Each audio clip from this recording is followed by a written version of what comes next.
हाँ, सभी को मेरा नमस्कार। आज हम बात करते हैं निष्पत्ति परीक्षण की।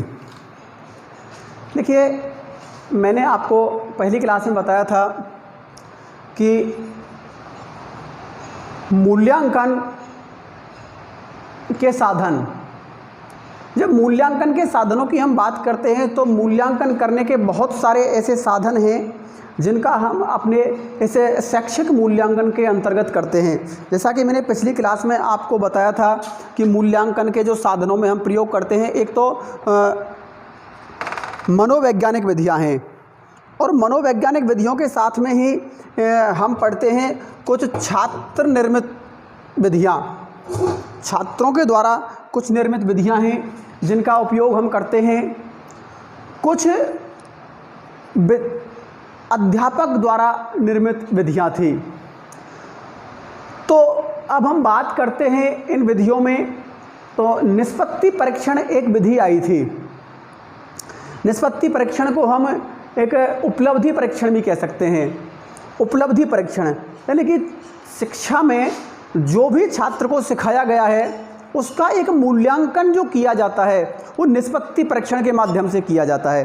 अब निष्पत्ति परीक्षण कैसा होता है, कौन कौन से होते हैं निष्पत्ति परीक्षण, उनकी आज हम बात करेंगे। तो यहाँ पर बात करते हैं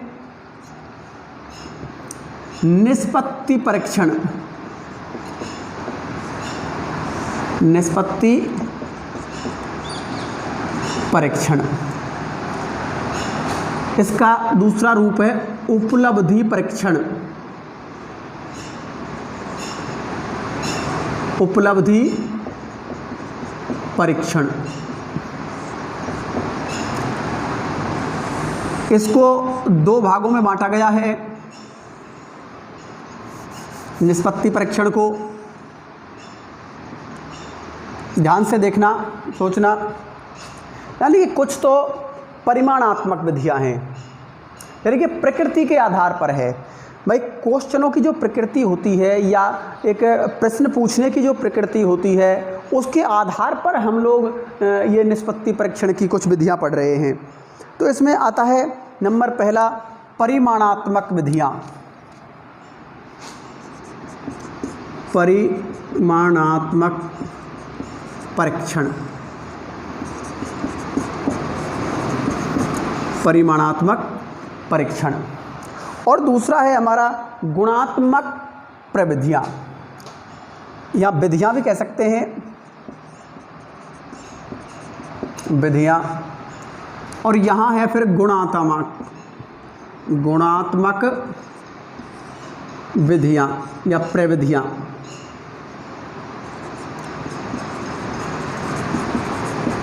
प्रविधियां देखिए, यहाँ प्रविधि ही लिख लीजिए। विधि और प्रविधि में भी अंतर होता है। प्रविधियाँ, ये गुणात्मक प्रविधियाँ और परिमाणात्मक प्रविधियाँ, इनकी अगर हम बात करते हैं तो अब सबसे पहले हम गुणात्मक प्रविधियों की बात कर लेते हैं। गुणात्मक प्रविधियाँ वे होती हैं जिन विधियों के अंतर्गत हम छात्र के गुणों का अध्ययन करते हैं। इस विधियों के अंतर्गत हम छात्र के आंतरिक भावनाओं का अध्ययन करते हैं। छात्र के मन में क्या चल रहा है, अब तक छात्र का जो स्वभाव है वो ऐसा क्यों है, ये कैसा बन सकता है, एक छात्र के बारे में जो भविष्यवाणी की जाती है वो गुणात्मक प्रविधियों के माध्यम से की जाती है। इनमें जिन विचारों का अध्ययन हम करते हैं उन विचारों से हमें छात्र का स्वरूप पता लगता है, छात्र का व्यवहार पता लगता है। इनके माध्यम से हम एक किसी भी विद्यार्थी के बारे में जानने में सहायता प्राप्त करते हैं। कोई भी विद्यार्थी का स्वभाव जिस प्रकार का होता है उस स्वभाव के पीछे क्या तथ्य हैं, उन तथ्यों का पता हमें गुणात्मक विधियों के माध्यम से पता लगता है। तो अगर हम इनकी बात करें तो इसमें कुछ विधियों को शामिल किया गया है। जैसे नंबर 1 निरीक्षण विधि। निरीक्षण विधि। नंबर 2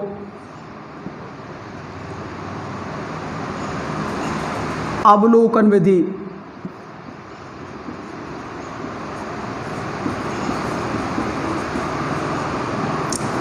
तीसरा साक्षात्कार विधि,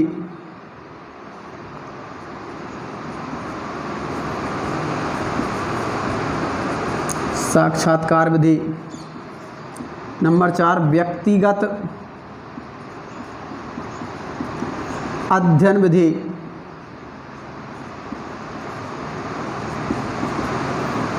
देखिए इसको केस स्टडी कहते हैं, केस स्टडी। अगली विधि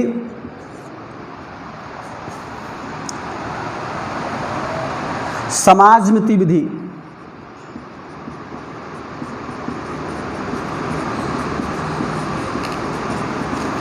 नंबर 6 प्रश्नावली विधि, यानी कि छात्रों को कुछ प्रश्न दिए जाते हैं, उनका आंसर उनसे पूछा जाता है तो हमें पता लगता है कि ये प्रश्नावली विधि है। संचयी अभिलेख विधि, संचयी अभिलेख विधि। क्रम निर्धारण विधि,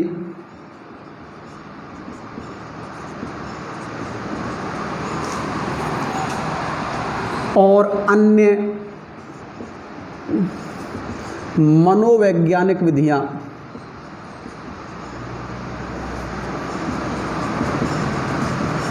मनोवैज्ञानिक विधियां यानी कि जैसे हम बात करते हैं बुद्धि परीक्षणों की, व्यक्तित्व के परीक्षणों की, तो ये बहुत सारी विधियां, प्रायोगिक विधि एक अलग है, उसको अलग पढ़ेंगे हम, इसके अंतर्गत पढ़ेंगे परिमाणात्मक के अंतर्गत।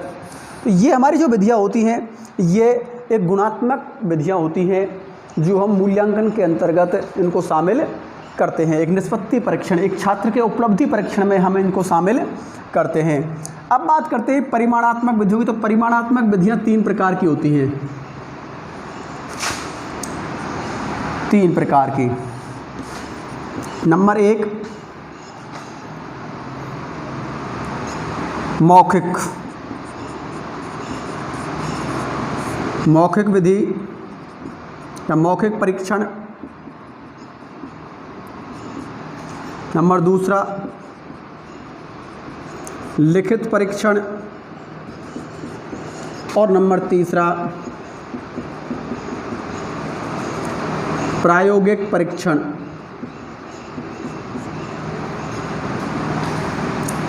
प्रायोगिक परीक्षण। अब मौखिक विधियां, छात्र को मौखिक प्रश्न पूछकर जो अवलोकन किया जाता है वो निष्पत्ति परीक्षण का मौखिक स्वरूप है। लेकिन जो लिखित के माध्यम से हम लोग लेते हैं वो लिखित परीक्षण के अंतर्गत आते हैं। एक प्रयोग करते हैं, किसी भी चीज़ पर कोई भी प्रयोग करना, एक्सपेरिमेंट करना, तो वो एक्सपेरिमेंट होता है, वो एक प्रायोगिक परीक्षण होता है। जैसे कि मान लो कोई हम प्रयोग करें कि वाष्पोत्सर्जन की क्रिया या वाष्पीकरण की प्रक्रिया का अगर हम एक प्रयोग करें तो वो प्रयोग हम लोग करके देखेंगे कि एक बर्तन लेंगे, उसमें पानी करेंगे, पानी को फिर गर्म करेंगे, गर्म करके करेंगे तब उसको हम ढकेंगे ऊपर। तो हमें जब उस प्लेट पर, जो प्लेट हमने ढकी है उस प्लेट पर हम देखेंगे तो पानी की बूंदें नज़र आएंगी उस पर। तो हम देखते हैं कि ये पानी वाष्प बन के उड़ रहा था। अगर हम इसको यहीं पर रोक लेते हैं, ढक देते हैं, तो वो पानी इसमें रुक जाता है। बाकी गर्म करने पर वाष्पीकरण की प्रक्रिया होती है और पानी वाष्प बन के उड़ता है, भाप बनकर उड़ता है। तो ऐसा कोई प्रयोग अगर हम करेंगे तो वो प्रायोगिक परीक्षण के अंतर्गत आता है। बहुत सारे रासायनिक प्रयोग किए जाते हैं, तो उन रासायनिक प्रयोगों में भी जैसे नमक बनता है या हाइड्रोजन से और ऑक्सीजन से मिलकर एक जल बनता है, कुछ हाइड्रोजन के तत्व लिए, कुछ ऑक्सीजन के तत्व लिए और दोनों को मिलाया और फिर एक जल बना। तो हम एक इन चीज़ों को प्रयोग करके सीखते हैं। लेकिन अगर हम कोई लिखित जवाब मांगते हैं बच्चे से तो वो लिखित परीक्षण होता है। अब लिखित परीक्षण को भी हमने फिर 3 भागों में बांटा। कितने भागों में? 3 भागों में। अब वो 3 भाग कौन कौन से हैं? नंबर 1 है निबंधात्मक,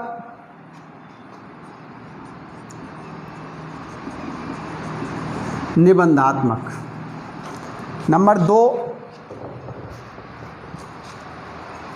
निबंधात्मक और वस्तुनिष्ठ।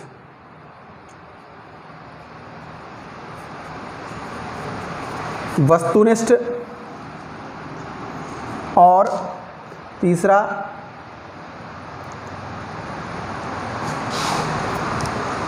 निबंधात्मक, वस्तुनिष्ठ और एक प्रकार और है लघु उत्तरात्मक। ये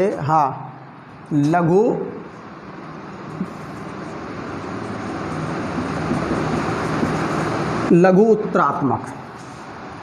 अब लघु उत्तरात्मक प्रश्न, वस्तुनिष्ठ प्रश्न और निबंधात्मक प्रश्न, आप लोगों ने अब तक जो भी कक्षाएं पढ़ी हैं, 9वीं 10वीं 11वीं 12वीं 5वीं जो भी हैं, या एक कॉलेज एजुकेशन में भी जो आपने प्रकार पढ़े हैं प्रश्नों के, उनमें निबंधात्मक प्रश्न बड़े प्रश्न होते हैं जो दीर्घ उत्तर वाले होते हैं, दीर्घ उत्तर वाले होते हैं। ये थोड़ा सा लघु उत्तर होता है। इसमें उत्तर का स्वरूप कैसा होता है? लघु होता है। और यहाँ पर वस्तुनिष्ठ में एक अल्टरनेटिव होते हैं, ऑब्जेक्टिव्स होते हैं। तो यहाँ पर हम लोग वस्तुनिष्ठ देखते हैं। तो ये दोनों क्वेश्चन हमारे समझ में आ गए होंगे। जहाँ उत्तर का स्वरूप लघु होता है वो लघु उत्तरात्मक परीक्षण कहलाता है, और जहाँ प्रश्नों के उत्तरों का स्वरूप दीर्घ होता है, इनकी बड़ा उत्तर देना पड़ता है हमको, 3 पेज 4 पेज 2 पेज जो भी, वो एक निबंधात्मक प्रश्न होता है। उसके बाद ये वस्तुनिष्ठ फिर 2 प्रकार के हैं। वस्तुनिष्ठ 2 प्रकार के हैं। इसमें एक है प्रत्याभिज्ञान और एक है प्रत्यास्मरण। प्रत्याभिज्ञान और प्रत्यास्मरण। देखिए इनका स्वरूप कहता है, ये बहुत शॉर्ट होते हैं। प्रत्याभिज्ञान का मतलब होता है कि हम लोग प्रत्यक्ष में वहीं पर एक हमें ज्ञान होता है, उसमें हमको तुलना करनी पड़ती है, अलग से हमको एक छांटना पड़ता है कोई भी उत्तर। हमारे पास उत्तर हमें सामने होता है, यानी कि स्मरण होता है, हमें उत्तर हमारे सामने लिखा हुआ होता है, फिर उसमें से हमको छांटना पड़ता है। वो वस्तुनिष्ठ प्रश्न होते हैं। अब उसमें से छांटने के 2 प्रकार हैं, एक तो प्रत्याभिज्ञान द्वारा, हमारे खुद के ज्ञान द्वारा, और एक स्मरण करके हमको छांटना पड़ता है। उसमें से हमारे ही अंदर वह ज्ञान भरा हुआ है, और उस ज्ञान में से ही हमको, एक तो हमारा ज्ञान के माध्यम से, हमें नॉलेज के माध्यम से हमारे के उसको हमको देखना पड़ता है, एक हमें स्मरण करके उसको करना पड़ता है। तो ये प्रकार भी हम लोग यहाँ देख लेते हैं। इसमें हम देखते हैं प्रत्यास्मरण में, पहले प्रत्याभिज्ञान में देख लेते हैं। तो प्रत्याभिज्ञान में ये 3 प्रकार के होते हैं। एक बार थोड़ा सा दिख रहा होगा आपको, एक बार श्याम पट्ट पर देख लीजिए नीचे कितना लिख सकता है।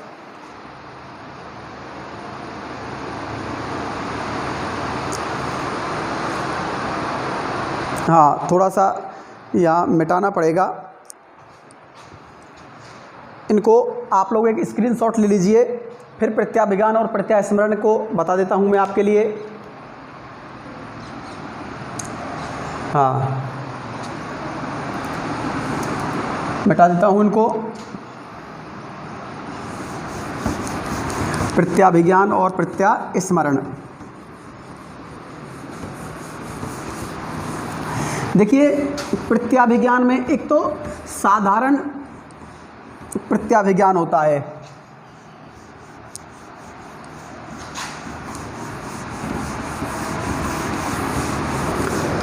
एक होता है इसमें रिक्त स्थान पूर्ति। देखिए यहाँ पर दोबारा से चार्ट बना देता हूँ मैं। वस्तुनिष्ठ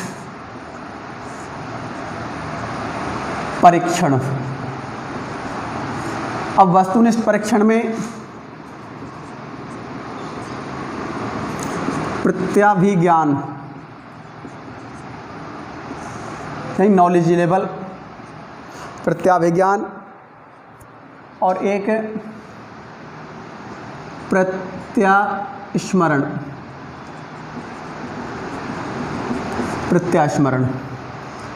प्रत्याभिज्ञान और प्रत्यास्मरण। अब प्रत्याभिज्ञान में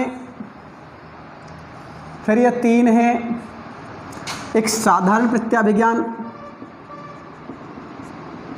साधारण प्रत्याभिज्ञान, एक रिक्त स्थान पूर्ति, रिक्त स्थान पूर्ति, और एक है चुनाव वाक्य पूर्ति, चुनाव वाक्य पूर्ति। ये हमारे एक विकल्प बनते हैं, चुनाव वाक्य पूर्ति। अब एक देखिए, कई बार हमको क्या करना पड़ता है वाक्य पूर्ति में, वैसे कोई एक स्थान खाली दे दिया कि भारत के झंडे में खालिस्तान रंग हैं। अब यहाँ दे दिया 2 और 3, दोनों उत्तर हमारे सामने हैं। अब हमें इनमें से चुनाव करके किसी एक का यहाँ भरना है कि भारत के झंडे में 3 रंग हैं, तो हमारा 3 यहाँ पर सही और उत्तर हमारे सामने प्रस्तुत है। रिक्त स्थान की पूर्ति के लिए भी हमें देखना पड़ता है कि जैसे भारत के झंडे को कहते हैं, भारत के झंडे को कहते हैं तिरंगा। तो ऐसे कुछ कई प्रकार होते हैं इनके रिक्त स्थान भरने के भी। एक साधारण सा भी वाक्य होता है जिसमें हम लोग रिक्त स्थान की पूर्ति ना करके साधारण अपने ज्ञान से ही उसको पहचान लेते हैं कि जैसे सही गलत के माध्यम से, सत्य सत्य के माध्यम से हम लोग पहचान लेते हैं। वे वाक्य भी हमारे होते हैं, जैसे महात्मा गांधी का जन्म पोरबंदर में हुआ था। अब यहाँ पर जैसे मान लो पोरबंदर और काठियावाड़ 2 लिख देते हैं। जैसे महात्मा गांधी का जन्म पोरबंदर ऑब्लिक करके यहीं पर काठियावाड़ में हुआ था। अब ये वाक्य यहाँ पर हो गया। तो अब हमको साधारण प्रत्याभिज्ञान से, हमको साधारण ज्ञान से ही हमें पता लग जाता है कि या तो पोरबंदर है या काठियावाड़ है। यहाँ खालिस्तान भरा हुआ है, तो हमें अलग से ना लिख के ऑप्शन इसी में लिख देते हैं, वो साधारण प्रत्याभिज्ञान होता है। ये क्वेश्चन मैं आशा करता हूँ आप लोग समझ गए होंगे कि महात्मा गांधी का जन्म पोरबंदर है, काठियावाड़, दोनों ऑप्शन हमारे पास हैं। तो यहाँ से एक पर हम सही का निशान लगा देते हैं, एक को काट देते हैं, तो वो हमारा सही हो जाता है। ये साधारण प्रत्याभिज्ञान। रिक्त स्थान पूर्ति में भारत के झंडे को क्या कहते हैं? तिरंगा। तो यहाँ पर आ जाएगा तिरंगा। ये हमें सोचना पड़ता है, हमारे ज्ञान के माध्यम से हमें इसका उत्तर देना पड़ता है। यहाँ पर उत्तर हमारे सामने नहीं होता है। भारत के झंडे में कितने रंग होते हैं? तो वो 2-3 हमारे सामने हैं, तो वो हमें यहाँ लिखे हुए होते हैं, तो उनमें से हमको एक छांटना पड़ता है। ये एक है फिल इन ब्लैंक्स, जिसको हम इंग्लिश में फिल इन ब्लैंक्स बोलते हैं, रिक्त स्थान की पूर्ति बोलते हैं। ये क्वेश्चन हमारे सामने हैं। अब बात करते हैं हम प्रत्यास्मरण के। अब प्रत्यास्मरण के 5 हैं, 5 प्रकार हैं प्रत्यास्मरण के, तो वो देख लीजिए।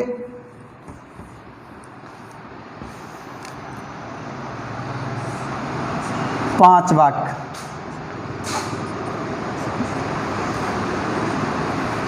हाँ, नंबर 1 है बहुविकल्प।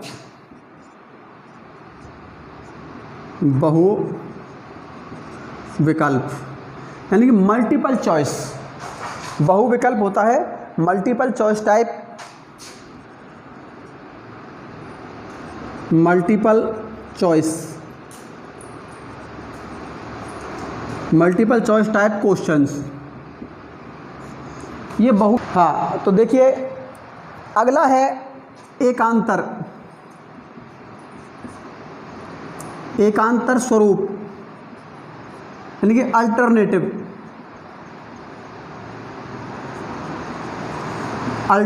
टाइप क्वेश्चन,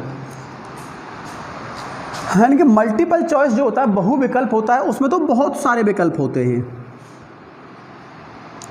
अल्टरनेटिव में जो विकल्प होता है हमारा वो फिक्स होते हैं।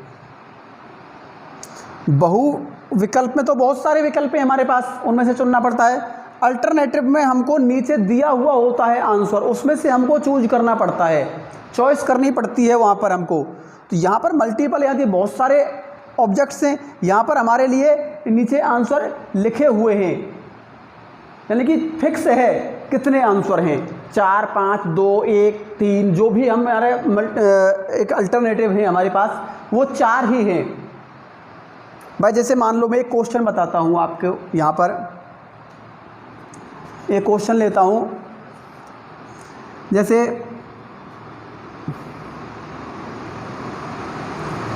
राजस्थान की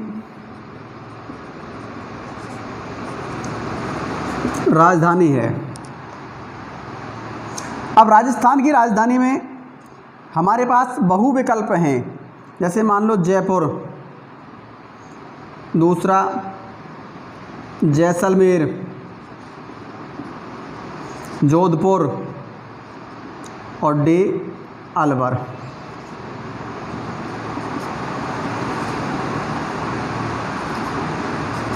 ये 4 विकल्प हैं हमारे पास। तो ये हो गए हमारे विकल्प। अब इनमें से एक ही उत्तर है हमारे पास, तो बहु विकल्प, भाई विकल्प तो हमारे पास थे लेकिन उसमें से उत्तर तो एक ही है हमारा, तो एक ही उत्तर छांटने के लिए मल्टीपल चॉइस है, लेकिन हमारा आंसर एक होगा। अब इनमें से छांटेंगे एक उत्तर, वो हमारे लिए क्या होगा, मल्टीपल चॉइस होगी हमारे लिए। लेकिन यहाँ पर अल्टरनेटिव में हमारे पास उत्तर भी होंगे, उन उत्तरों में से ही हमको छांटना पड़ेगा। यहाँ फिक्स है हमारे पास, यहाँ उत्तर फिक्स होंगे। जैसे अब जयपुर है, और भी यहाँ टाइप हो सकते हैं, 5वां 6वां भी हो सकता है यहाँ पर ऑब्जेक्ट्स मल्टीपल में। यहाँ पर फिक्स हमारे पास 4 ही होंगे जो हम देना चाहेंगे, या 2 या 1 जो भी है, वो हमारे पास अल्टरनेटिव होंगे हमारे पास।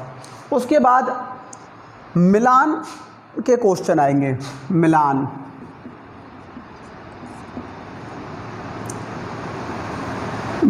टाइप स्वरूप, मिलान स्वरूप। अब मिलान स्वरूप में कौन कौन से होंगे, जैसे मान लो हमें मिलाना है जयपुर, भोपाल, लखनऊ, चंडीगढ़। अब इनके सामने यहाँ पर UP, MP, Punjab, MP, Rajasthan, ये रहा। अब हमें मिलान करना है इनका। भाई जयपुर किसकी राजधानी है, राजस्थान की। भोपाल किसकी है, एमपी की। लखनऊ किसकी है, यूपी की। चंडीगढ़ किसकी है, पंजाब की। ये मिलान स्वरूप क्वेश्चंस होते हैं, यानी कि इसमें हम लोग क्वेश्चनों का मिलान करते हैं। हमारे पास आंसर भी है सामने, क्वेश्चन भी हमारे सामने है, और फिर उसका हम मिलान करते हैं। तो ये हो गए मिलान स्वरूप वाले क्वेश्चन। उसके बाद बात करते हैं हम वर्गीकरण स्वरूप, क्लासिफिकेशन टाइप। वर्गीकरण स्वरूप, क्लासिफिकेशन टाइप क्वेश्चंस। अब क्लासिफिकेशन टाइप क्वेश्चन कैसे होते हैं, वर्गीकरण का। भाई जैसे मान लो हमारे पास कुछ शब्द हैं, जैसे पानी, नीर, जल, पावक। अब हमको इसमें से एक वर्गीकरण करना है, हमको इसमें से एक छांटना है, अलग से एक हमको निकालना है कौन सा इसमें से अलग है। अब जैसे पानी कोई नीर बोलते हैं, नीर को ही जल कह सकते हैं, तो तीनों शब्द एक ही हैं, लेकिन पावक अलग है। यहाँ पर पावक अलग है, तो पावक इसका मतलब अग्नि, अग्नि तो ये अलग है, ये जल के रो स्वरूप है और ये अग्नि का है, तो इसका मतलब ये हमारे अलग अलग हो गए। तो हमने यहाँ वर्गीकरण कर दिया है इनमें। तो ऐसे टाइप के जो क्वेश्चन होते हैं वो हमारे वर्गीकरण स्वरूप के क्वेश्चन होते हैं, क्लासिफिकेशन टाइप होते हैं। होता प्रत्यय स्मरणीय, हमको एक स्मरण करना पड़ता है, हमको एक जो हमारी अब तक के जो नॉलेज है, जो हमारा अब तक का ज्ञान है, जो हमारा प्रत्याभिज्ञान था, उसमें हमको स्मरण करना पड़ेगा और तब इस क्वेश्चन का हमें आंसर देना पड़ेगा। उसके बाद अगला जो हमारा लास्ट स्वरूप है इसका, वो है सादृश्य अनुभव। सादृश्य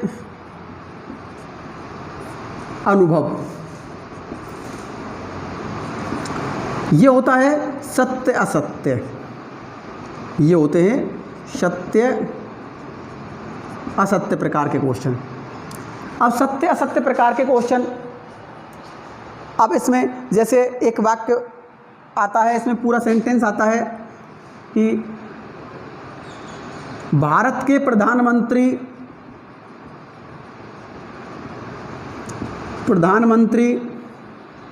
माननीय श्री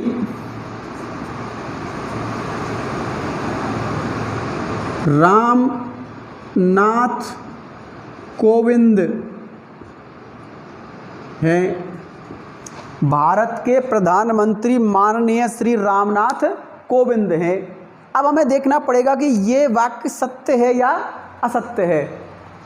अब हमें हमारा स्मरण करना पड़ेगा, हमारे अनुभव से हमें देखना पड़ेगा कि वास्तव में ये क्वेश्चन सत्य है या असत्य है। तो यहाँ पर हमें देखेंगे ये असत्य है, तो असत्य का लिख देंगे इसके सामने असत्य, असत्य। दूसरा क्वेश्चन कोई भी यहाँ आएगा कि जैसे मान लो हमारे राजस्थान के मुख्यमंत्री अशोक गहलोत जी हैं, माननीय श्री अशोक गहलोत जी हैं, तो ये वाक्य सत्य है, तो सत्य। तो ऐसे टाइप के जो क्वेश्चन होते हैं अब अपने सिलेबस में तो आते हैं। यहाँ तो मैंने एक उदाहरण दे के बताया आपको, लेकिन जैसे कि जो पाठ है आपका, जो लेसन आपने पढ़ा है, उस लेसन में से ही ऐसे वाक्य निकाले जाते हैं और सत्य सत्य वाले क्वेश्चन बना दिए जाते हैं। ये आपका एक वस्तुनिष्ठ प्रकार के परीक्षणों का एक पूरा एक मैंने लिखित प्रकार के जो परीक्षा होती है, उस लिखित प्रकार की परीक्षा के निष्पत्ति परीक्षण, उपलब्धि परीक्षण मैंने आपके लिए बताया। और इस उपलब्धि परीक्षण में आप लोग ने जितना भी सीखा, ये सभी प्रकार के जितने भी क्वेश्चन बनते हैं वो इन्हीं प्रकार के प्रश्नों में से बनते हैं। तो आप सभी लोगों ने यह निष्पत्ति परीक्षण बहुत अच्छे से समझ लिया होगा। एक दो बार वीडियो और अच्छे से देखना, आपको ये निष्पत्ति परीक्षण पूर्ण रूप से समझ में आ जाएगा। यानी कि अपना जो भी हम एक मूल्यांकन करते हैं बच्चे का, वह मूल्यांकन इस प्रकार के मूल्यांकनों में ही गिने जाते हैं। अब चाहे वो आपका गुणात्मक मूल्यांकन हो और चाहे आपका वो परिमाणात्मक मूल्यांकन हो, दो ही प्रकार के मूल्यांकन होते हैं जो मैंने आपको बता दिए। एक बार थोड़ा सा रिमाइंड और करा देता हूँ कि हमारा जो उपलब्धि परीक्षण होता है वो दो प्रकार का होता है, एक तो गुणात्मक परीक्षण और एक परिमाणात्मक परीक्षण।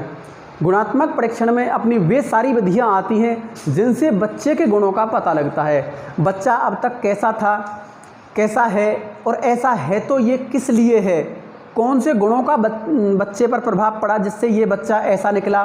तो उनका परीक्षण हम करते हैं, जैसे साक्षात्कार विधि के माध्यम से, निरीक्षण विधि के माध्यम से, केस स्टडी विधि के माध्यम से, या और भी जैसे अपने समाज मिति विधि है, क्रम निर्धारण विधि है, उनके माध्यम से, या और भी बहुत सारी मनोवैज्ञानिक विधियाँ होती हैं, इनके माध्यम से हम जो अध्ययन करते हैं वो गुणात्मक परीक्षण कहलाते हैं, गुणात्मक उपलब्धि परीक्षण कहलाते हैं। परिमाणात्मक परीक्षणों के अंतर्गत हम लोग देखते हैं निबंधात्मक परीक्षण, लघुत्रात्मक परीक्षण और वस्तुनिष्ठ परीक्षण। वस्तुनिष्ठ परीक्षण में फिर हम लोगों ने देखा कि अपने एक तो प्रत्यास्मरण परीक्षण, एक प्रत्याभिज्ञान परीक्षण और प्रत्यास्मरण परीक्षण। इसे चयन परीक्षण भी बोलते हैं, ध्यान रख लेना। इसे चयन परीक्षण और पूर्ति परीक्षण, पूर्ति परीक्षण और इसे चयन परीक्षण, चयन परीक्षण। तो ये अपने एक परीक्षण थे।